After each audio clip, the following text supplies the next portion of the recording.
2024 সালে 31শে মে আটকে পড়া 18,000 কর্মীকে মালয়েশিয়ায় না নেওয়ার কারণে আমরা যেতে পারি নাই, বিভিন্ন রকম সিন্ডিকেটের কারণে।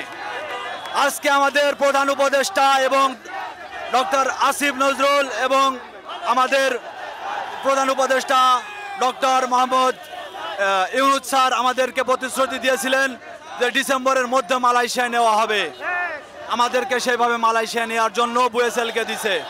বুয়েসেল এখন যে আমাদের নেওয়ার জন্য যে সিস্টেম দেখাচ্ছে, ওই সিস্টেমে কখনো কেউ বিদেশ যেতে পারে না। 15 দিন ট্রেনিং দিছি, আমার হাতে একটা টাকা নাই।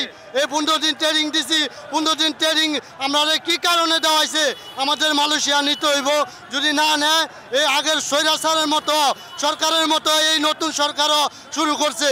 ওরা আশা দিতে যায়, এরা মন্ত্রণালয়ে বৈশা বৈশা যত এজেন্সি আছে সবাই 10 লাখ 5 লাখ করে এই মন্ত্রণালয়ে টিয়া দেয়, হাইকোর্টে সুপ্রিম কোর্টে টিয়া দেয়।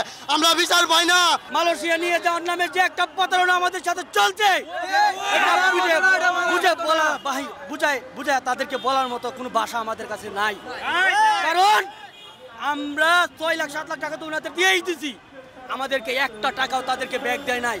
যদি আমরা তাদের কাছে যাই, এজেন্সিদের কাছে যাই, আমাদেরকে বলে তোমরা আমরাই নিতেছি, আমরাই সব কিছু করতেছি।